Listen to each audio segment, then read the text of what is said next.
Дайыма илимдүүлөрдү урматтап, сыйлап жүрүшүбүз керек тақсылар. Кеде ар кандай сөздөрдү угуп калабыз, же соц тармактарда ар кандай нерселер алымдар жөнүндө жазылып калат.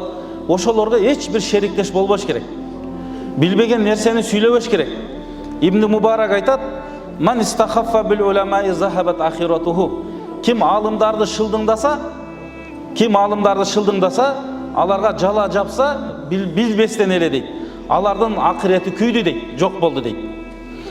"Ваман истахаффа бил умараи захабат дуньяху." Алеми ким башчыларга, башкарып аткан элди башкарып аткандарга шылдыңдап, аларга туура эмес сөздү айткан болсо, андын дүйнөсү жок болду дейт. Дүйнөсү жок болду дейт. "Ваман истахаффа бил ихван." Алеми ким жакшы жолдошторун шылдыңдаган болсо, аларды кемсинткен болсо, жакшы мамиле кылбаса, анда анын чыныгы жигиттиги жок болду дейт да. Досу да жок калат, эч ким жок калат дейт. Ошондой Ибн Мубарак өзүнүн ушундай бир жакшы сөзүн айтат. Имам Ахмад ибн Азраи деген алымдын сөзү бар экен. Кимде ким чыныгы алымдарга сөз тийген болсо, ал чоң күнөө кылды деп эсептей бергиле деп айткан сөзү бар экен.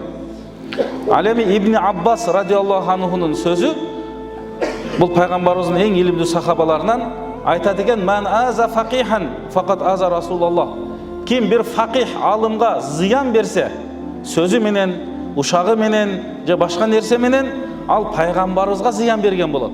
Ал эми ким пайгамбарга зыян берсе, бул Алла Таалага зыян берген болот дейт.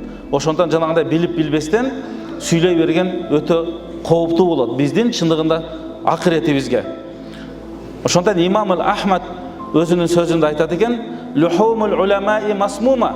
Алымдардын эти бул уу дейт экен.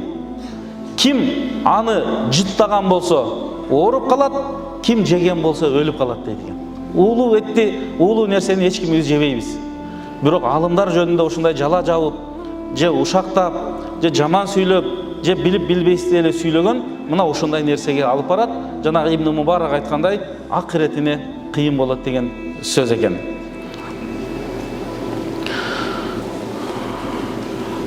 Бир алымдын, бул Имам Хасандын алдында бирөөлөр сүйлөп отуруп, башка эле бир алымды жамандап калды дейт. Ошондо Имам Хасан айтты дейт: "Токто, болду, экинчи башка сөз айтпагын. Эч качан алымдарды жаман сөз менен сүйлөбөгүлө.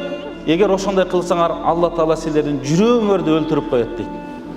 Жүрөгүңөрдү дейт, өлтүрүп коет дейт. Мына ошондон өтө этият болушубуз керек.